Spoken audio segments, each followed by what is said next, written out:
and thank you for joining us. My name is Alicia and I am a nutrition educator with the Commission on Economic Opportunity. Today we're going to be talking about local farmers markets and how you can become a farmers market expert. We will be sharing today some local markets in Luzerne and Lackawanna County with their hours and addresses. Farmers markets are now open for the season. By shopping locally at a farmers market near you, you'll have access to fresh, affordable produce. If you have any questions for the farmer, such as what's in season right now, don't hesitate to ask. They'll be more than happy to assist you with any questions about the produce that you may have. Farmers markets accept SNAP-Ed benefits and also cash. Let's take a look at some local markets near you. If you live in Luzerne County, we're going to share 5 different farmers markets that you can visit. In the Back Mountain, there's one at the Dallas Senior High School, which is located at Hildebrandt Road in Dallas, and they are open on Saturdays from 9 a.m. to 2 p.m.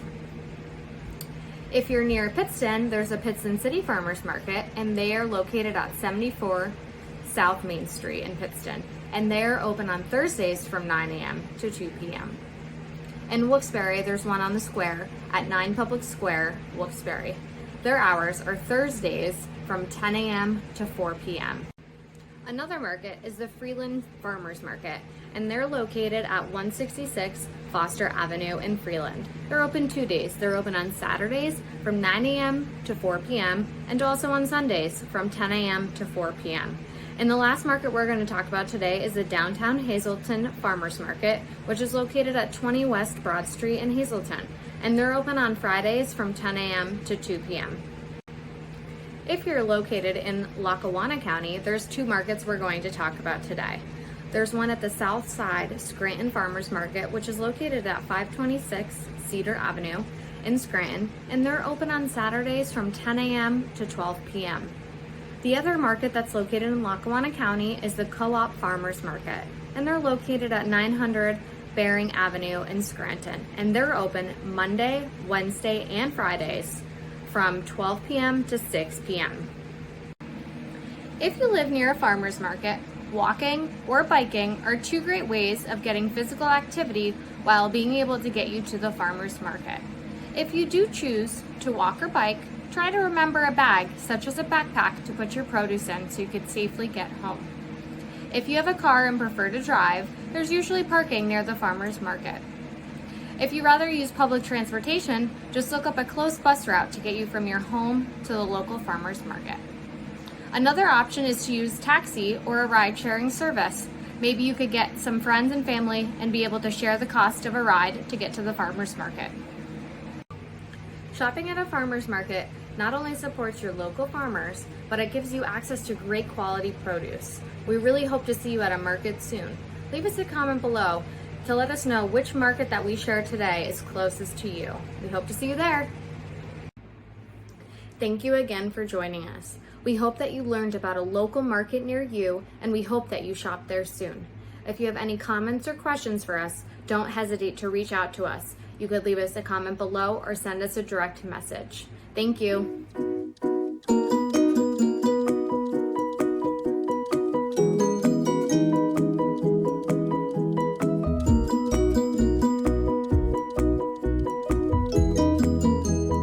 Hi everyone, my name's Carly and I'm an adult nutrition educator at the Commission on Economic Opportunity. Today we will be discussing what we can buy with $4 at the local farmers market. Farmers markets are a great way to buy fresh and cheap produce. So today I will show you what I bought at the local farmers market for $4 and use a recipe to demonstrate. For today's purchase, I purchased 3 different types of produce, all for under $4.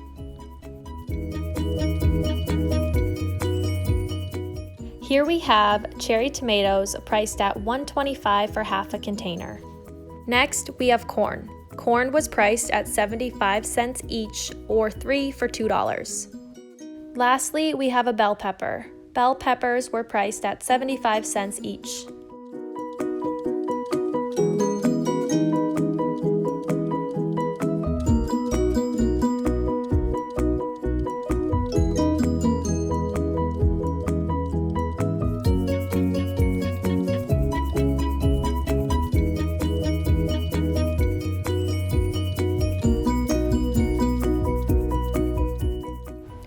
On the left-hand side, you'll see fresh tomatoes, and on the right-hand side, you'll see spoiled tomatoes. Spoiled produce has bruising and spotting. Fresh produce does not.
Joining me to discuss what we can buy with $4 at the local farmers market. Remember, look for fresh produce and produce that's in season to save money. If you have any questions, feel free to DM us or comment on this post. Thanks for joining and have a great day.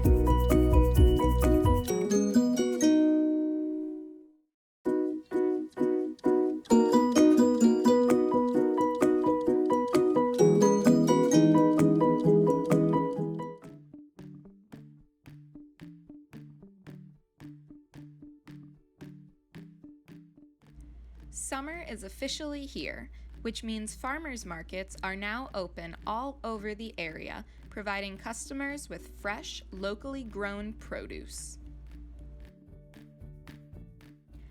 The summer months are the perfect time to purchase many different varieties of fresh fruits and vegetables because there are so many available that are also in season. A few fruits that you might recognize at stands around your local farmers markets this summer may include zucchini, blueberries, and peaches, among other seasonal produce. Zucchini, blueberries, and peaches are very versatile fruits and can be used in a number of different delicious and healthful meals. Here are some ways that you can use each one in a recipe. Zucchini can be enjoyed in a variety of different ways. You can use it in baked goods such as zucchini bread. It can be cooked up in a stir-fry or casserole dish. You can make zucchini noodles and top with tomato sauce, or incorporate zucchini slices into lasagna. It can also be added into ground beef or served on top of grilled chicken. Zucchini can also be added as a topping to pizza, salads, and soup. Blueberries can be enjoyed in baked goods or desserts, as a topping on pancakes or oatmeal for breakfast, turned into syrup, jam, or jelly, in a fruit salad or on top of a leafy green salad, in a smoothie or infused water recipe, or dehydrated in the oven and saved as a sweet addition to trail mix. Peaches can be enjoyed in similar ways to blueberries, They can be a component in desserts, a topping on pancakes, French toast, or yogurt for breakfast, in jams, jellies, syrups, or fruit salad, on top of a leafy green salad, or blended into a smoothie. Unlike blueberries, peaches can be grilled and served alongside meat such as chicken or beef, turned into a relish or chutney, or served as a topping on sandwiches or a homemade flatbread pizza. Do you have a favorite way to prepare these fruits? Or did the list give you an idea of how you might prepare these fruits going forward? Let us know in the comments section of this video. Of course, these fruits can all be found in the grocery store year-round as well. So why should you buy from the farmer's market instead?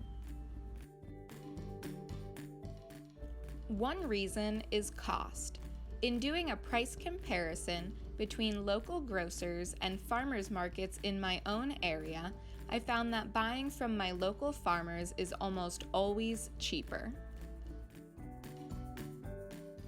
A single zucchini was 26 cents less at the farmer's market in comparison to one zucchini at the grocery store.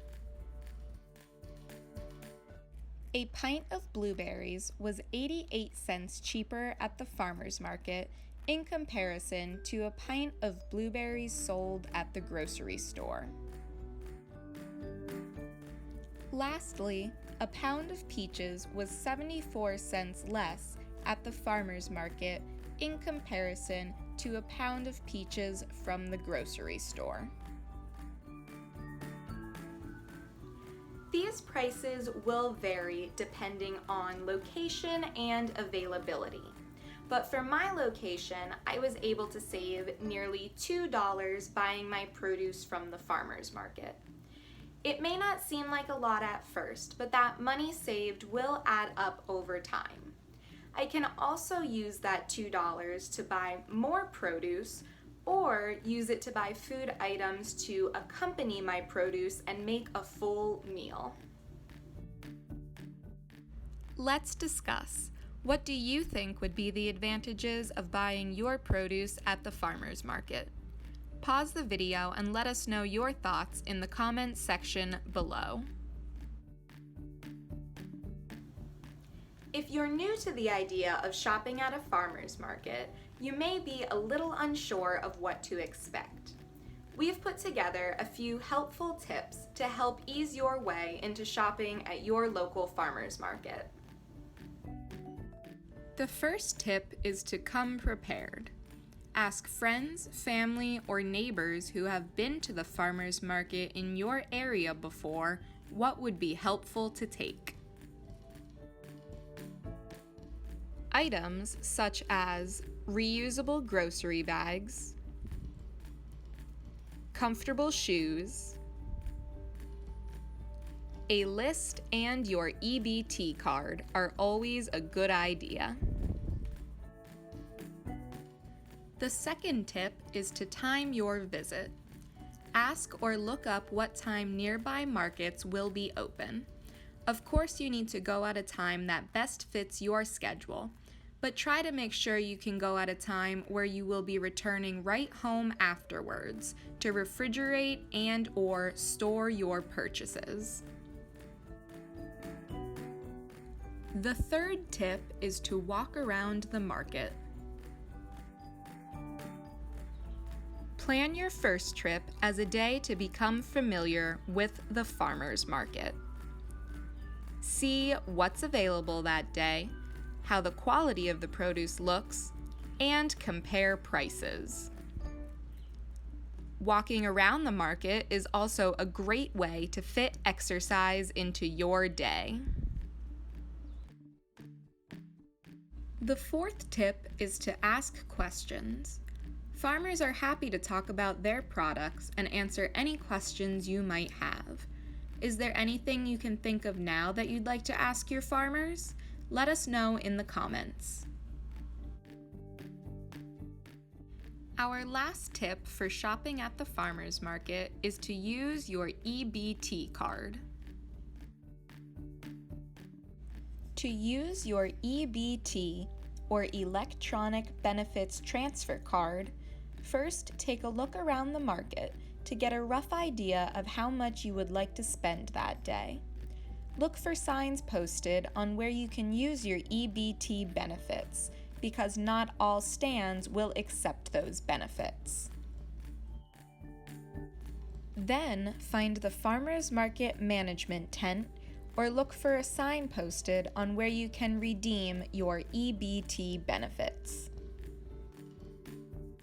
The farm market manager or individual in charge of handling EBT benefits will swipe your card through a machine to let you know what benefits are available to you.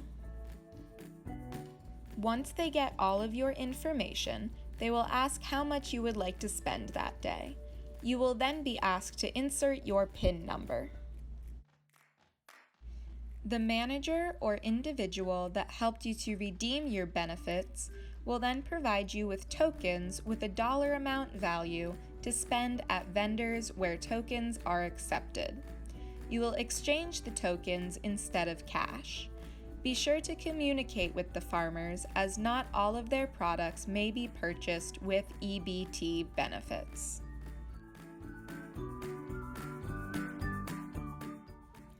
What will you buy when you head to the farmers market?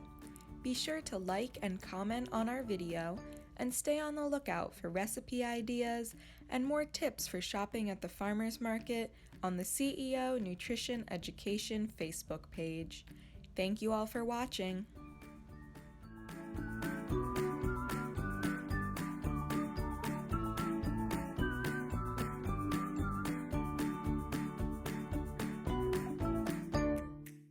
Hello, and thank you for joining me today on the CEO Nutrition page.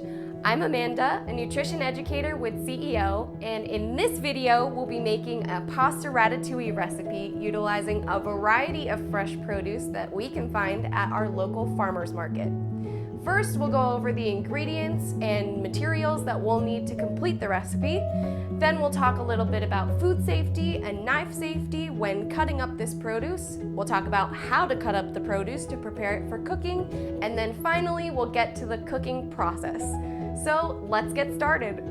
To make pasta ratatouille, we'll need 8 ounces or a half box of uncooked whole wheat pasta, 2 tablespoons of vegetable oil, a half a cup or about 1/2 medium onion, 2 cloves of garlic, 1 medium green bell pepper, 1 small zucchini, 1 eggplant, 2 medium tomatoes, 3/4 teaspoon of salt, 1/4 teaspoon of pepper, 1 teaspoon of Italian seasoning, and a cup of low-fat shredded cheese. For kitchen materials, you'll need a cutting board, a chef knife, possibly a serrated knife, a few bowls to put our chopped produce into, a skillet for cooking the ratatouille, a spoon to stir, a large stock pot to boil the pasta, and a colander to strain it. Now that I've gathered everything we need for this recipe, I am going to pull my hair back so that it's out of my face and out of our food. And then we're going to get to hand washing. Whenever we're preparing food, we must make sure to wash our hands under warm water for at least 20 seconds. Since I have longer nails, I'm also using a nail brush to make sure that I'm getting all of the dirt and germs out from under there as well. Once our hands are nice and clean, we're going to use a paper towel to dry them. But don't throw it away and just keep it to the side because it will be useful a little bit later. It's also very important for us to wash our produce since it can acquire dirt and germs through the harvesting and selling process.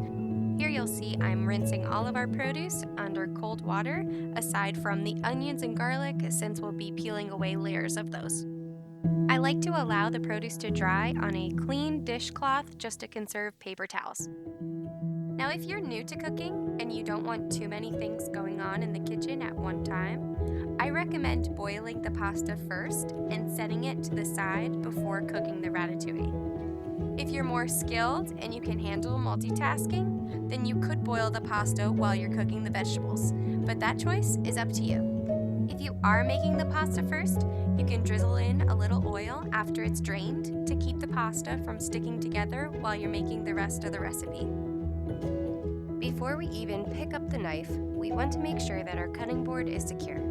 We don't want it moving and sliding around on us because that will make it much more likely we will cut ourselves. Remember that paper towel I told you to save earlier from washing our hands? We're going to put that right under where our cutting board will be.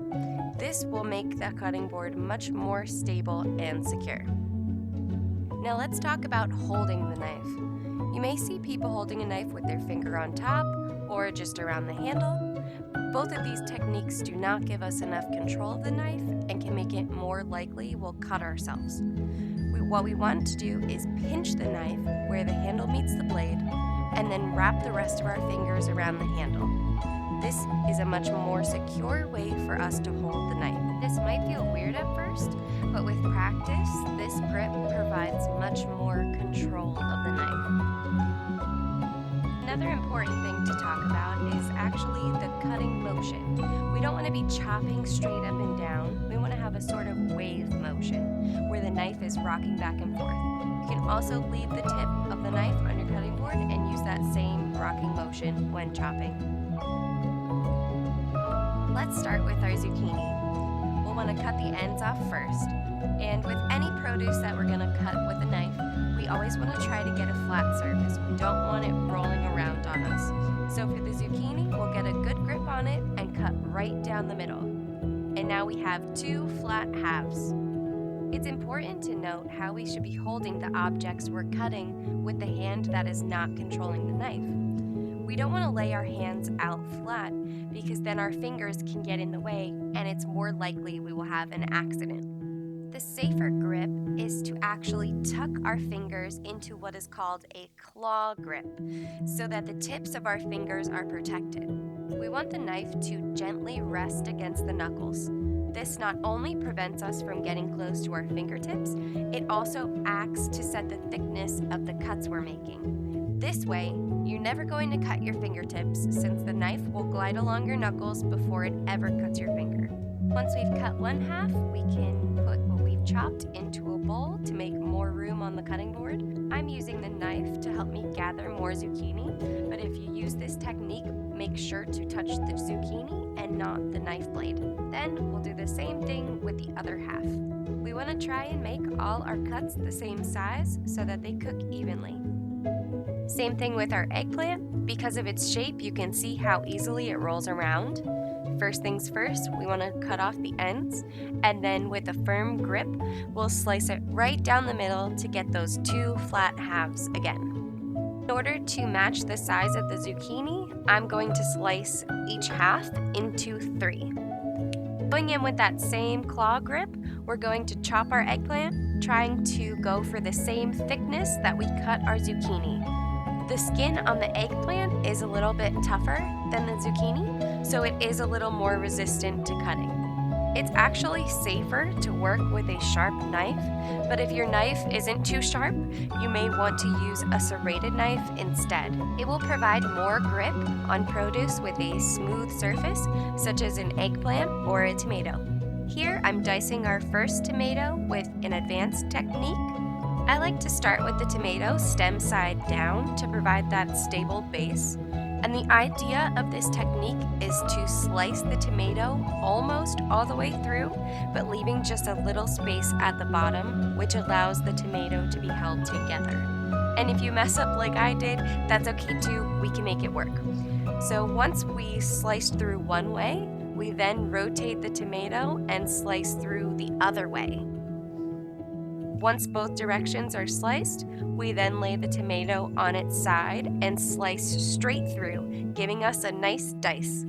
If this technique is a bit too complicated, you can also simply make slices and cut each slice in 2 directions. We're going to want to put the cut tomato in a separate bowl from the other vegetables because they will be stirred in at the end of the cooking process. I found this unique pepper to use in our recipe, and then my recording cut out. I'll be demonstrating how to cut a pepper with this standard green pepper. When we're working with bell peppers, we want to decide which side is more stable to chop, and for this pepper, it turned out to be the top side. So top side down, using our claw grip and cutting straight through the middle. To remove the seeds, we simply grab the seed bunch and bend it back out of the pepper. Then we can just tap out any remaining seeds. And we'll repeat that process with the other half of the pepper.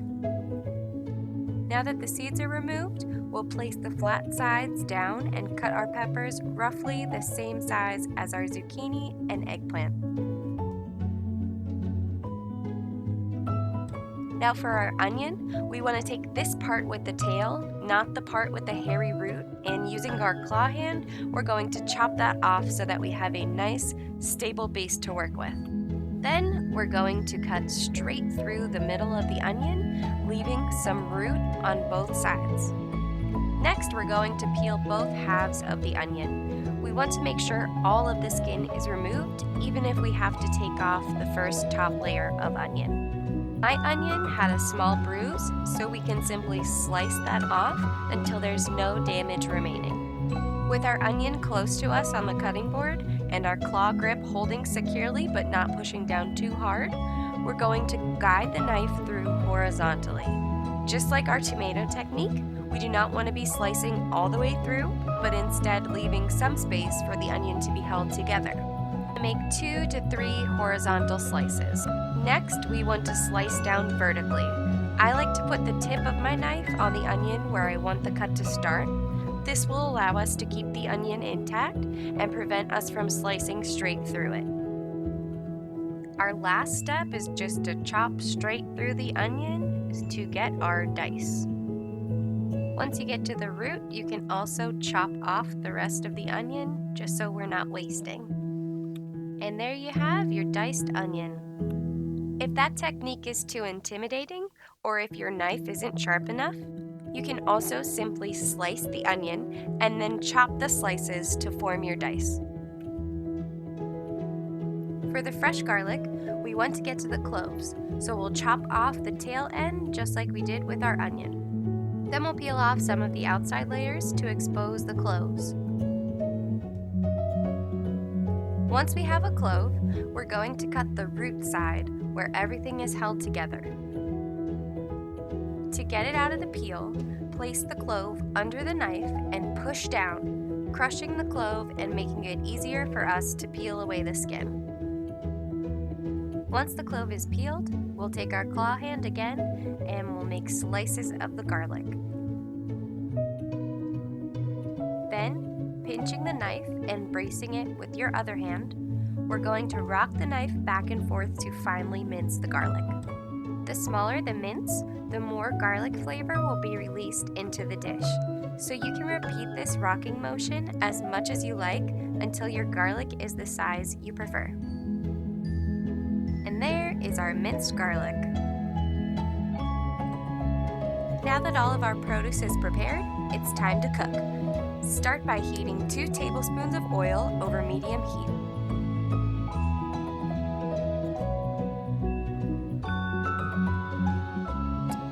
Add in the onion and garlic and cook until the onions are soft.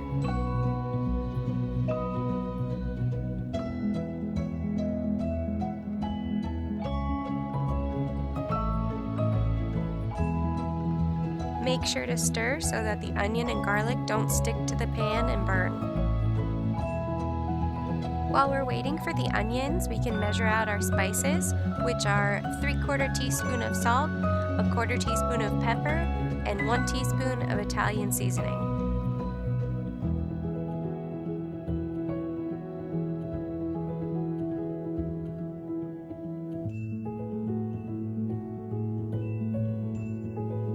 Now we'll add in our pepper, zucchini, and eggplant. These will take about 10 to 12 minutes to cook, depending on the size that they're cut. If you want them to cook faster, cut smaller pieces. I like my vegetables to be a bit firm, so I chose to cut larger pieces for this recipe. Just like the onion and garlic, we want to make sure to keep stirring our vegetables so that they all cook evenly. If you see some veggies that are less done than others, try and push those to the bottom and bring the ones that are cooked more towards the top.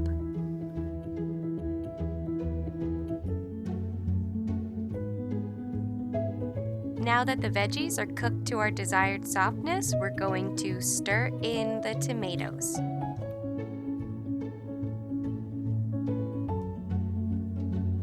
Then we'll add in the seasoning.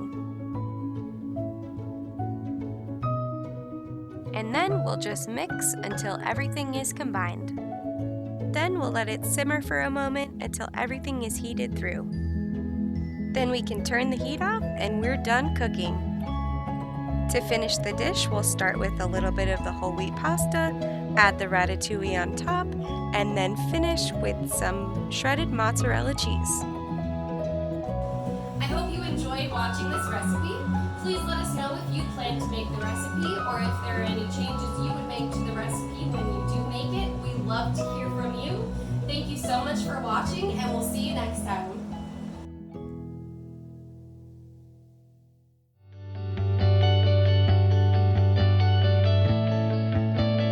Hi everyone, my name is Alexi and I'm a registered dietitian on the nutrition education team at the Commission on Economic Opportunity. Today, I'm going to be bringing you a really delicious blueberry thyme fruit salad. This fruit salad is great in the summertime and especially using fruit from the farmer's market. One disclaimer that I do want to make is if you do have an allergy to any ingredients in this recipe, please avoid it. Alright, before we get started, it's really important to make sure we're washing our hands with warm water and soap for at least 20 seconds. So let's do that now and let's get started. For today's blueberry thyme fruit salad, we will need 1 teaspoon grated and peeled ginger, 1/4 cup lemon juice, 1 tablespoon fresh thyme leaves chopped, 1 cutting board, 1 sharp knife, 4 chopped peaches or nectarines, 2 cups or 1 pint of blueberries, a colander, and a clean dishcloth or paper towels. So now that we've washed our hands, let's get started with the recipe. So the first ingredient today that we're going to be using are 2 cups of blueberries. So 2 cups is also equal to a pint, so if you see it at the farmer's market as a pint, it's going to be the same thing. So 1 pint will be perfect for this recipe. So what I did was I just stuck the blueberries in a colander and I rinsed them really well. We just want to make sure that they're clean, so I just rinsed them with water. So I'm just going to add those to my bowl. So blueberries are really great as a source of vitamin A, so that really helps to keep our eyes and skin healthy. So you'll see blueberries in season around mid-July through September. That's going to be their peak season. And personally, I feel they're most delicious then too. The other tip to look for is when you're purchasing blueberries, whether at the grocery store or the farmer's market, you want to make sure that they're firm and not wrinkled. And when you go to store them or bring them home, you want to make sure that you're putting them in the refrigerator and they stay good for up to 3 days. So the next ingredient in our recipe today are going to be 4 peaches, or you could use nectarines as well. Today I use peaches.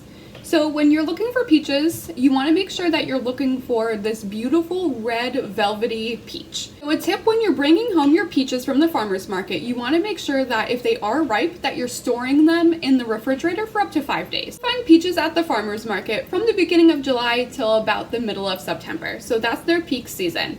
Personally, I feel that's when they're most delicious, but it's also when they're most inexpensive. I did rinse all of the peaches, so you just want to rinse them with water and either pat them dry with a paper towel or a clean dishcloth. So I did that already. So what you want to do when you're cutting a peach, you want to stabilize it onto a flat surface. So that's what I'm going to be doing on my cutting board, and I'm going to be cutting around. When you cut around, you're going to hit that pit in the middle, but then you can just twist the peach open and you have this beautiful, delicious peach. So what I'm just going to do is I'm going to remove this pit and toss that aside. What I'm going to do on the cutting board is I'm going to make sure that this peach is stabilized, because if we slide up on the cutting board, we have the opportunity to cut ourselves, and we don't want that. So what I'm going to do is I'm going to just flip the peach around on the flat surface to help stabilize it, and I'm just going to cut each segment in half. Now we have 4/4 of the peach. So all I'm going to do now is I'm just going to peel the skin off and cut them into bite-sized pieces and throw them in the bowl with our blueberries. Alright, so now that we have our peaches, and look how beautiful this looks already. So the beautiful color of the fresh blueberries and the peaches from the farmer's market. Our next ingredient is going to be fresh thyme. Make sure that we are washing our herbs as well. So just a really quick light rinse and dry with a paper towel or a clean dish towel. But if you don't have fresh thyme, or your farmer's market doesn't have fresh thyme, that's fine. You can absolutely use dried thyme that you may have in your pantry. So if you are purchasing thyme from the farmer's market, a lot of the times they do sell herbs, so they're going to be in bunches. So this is fresh thyme that you'll find in a bunch. We definitely don't need all of this today. We only need 1 tablespoon. But thyme can be a little tricky to prepare if you're not familiar with it. So here is a quick tip. So see how pieces of thyme are facing up? You're going to just flip it over, pinch it from the bottom, and then you're just going to pinch and pull up. So that's going to make it a lot easier to take the thyme off each piece. I'm going to do that until you get about a tablespoon, and then we're just going to chop it up to a little bit finer. So it doesn't have to be perfect, so super easy. And then I'm just going to take a knife to get those pieces a little bit smaller. So now that we have our thyme, so it's just going to be a tablespoon of our fresh thyme that we're just going to sprinkle in. Alright. And our next ingredient is going to be ginger. So if you have access to ginger in any form, you can use it. So today I have ginger paste, but you're more than welcome to use fresh ginger or even ginger powder that's dried if you have that in your cabinet too. So you're more than welcome to use whatever you have on hand. So I just have ginger paste that I measured out, and I'm just going to put that in our recipe. So the next ingredient is going to be a 1/4 cup of lemon juice. So today I just happen to have 100% lemon juice in my refrigerator, but you're more than welcome to use fresh lemons as well. So I'm just going to pour that in. This is so beautiful. This looks delicious. Alright, so I'm just going to mix all of our ingredients together.